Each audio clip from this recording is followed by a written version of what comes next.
क्षमा कीजिए मुझे। मैं तो बस ये कहना चाहता था कि मैं सब कुछ समझ गया राजन, सब कुछ समझ गया हूं।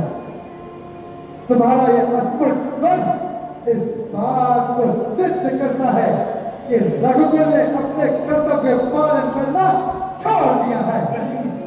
सूर्यवंश के सूर्य ने प्रजा की रक्षा से मुंह मोड़ दिया है।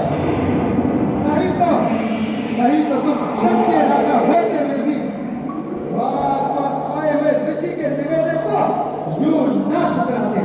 क्या क्या कह रहे हैं?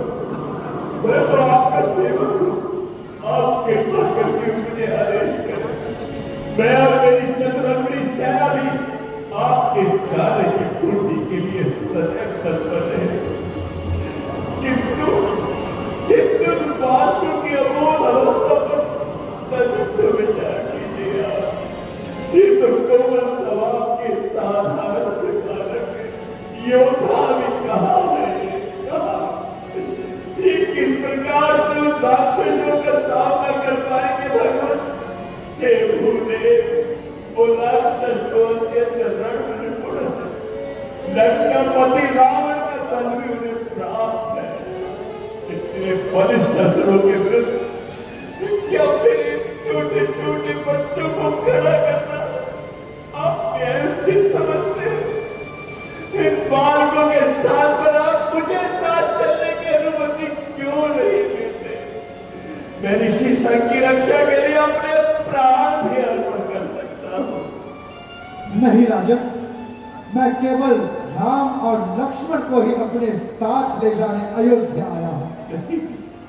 सुनो राजन, मैं तुम्हें विश्वास दिलाता हूं कि ये मेरे रक्षा कर रहेंगे। मैं इन्हें ऐसी ऐसी विद्याएं सिखाऊंगा कि इनकी क्षमताओं में अतुलित वृद्धि होगी।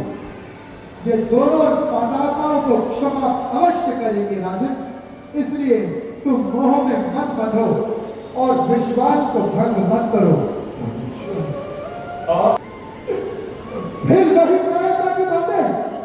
तुम्हें ऐसी आशा नहीं थी राजन, ऐसी कायरतापूर्ण आशा तुम्हारे वंश की परंपरा को धूमित कर रहा है। उनके परंपरा परशील और दयालु के गुण और केवल सुनी सुनाई बातें रह गई है। धर्म, रक्षा और सत सेवा की समय बीत चुका है। सोचो राजन, अपने पूर्वजों की विवशताओं पर दृष्टि डालो। अच्छा ठीक है, द्वार पर आए हुए एक ऋषि को ठुकराना तुम्हें शोभा दे रहा है। ठीक है, प्रसन्न रहो, चलता हूं मैं। ऐसा न कहिए, ऐसा न कहिए।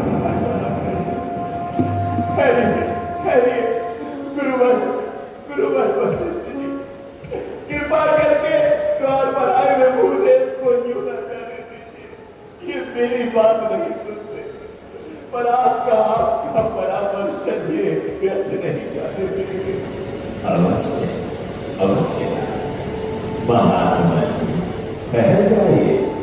राजन मोह के वश होकर अपना कर्तव्य भूल रहे हैं। राजन, ये समय चिंता में उलझने का नहीं है। बस महामुनि विश्वामित्र जी को अपने द्वार से निराश क्यों जाने देते हैं?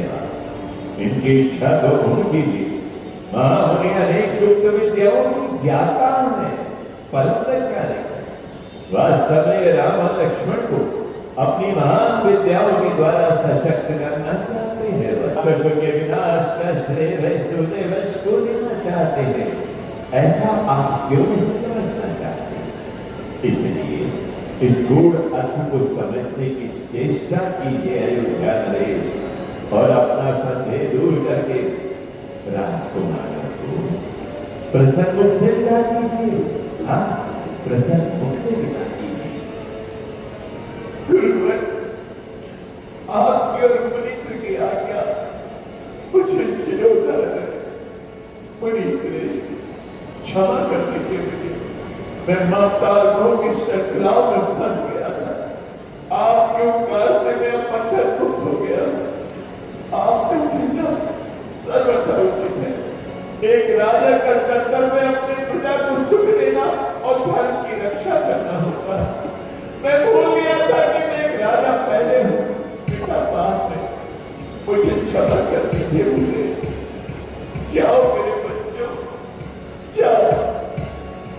कुछ समय के लिए ऋषिराज के साथ जाओ।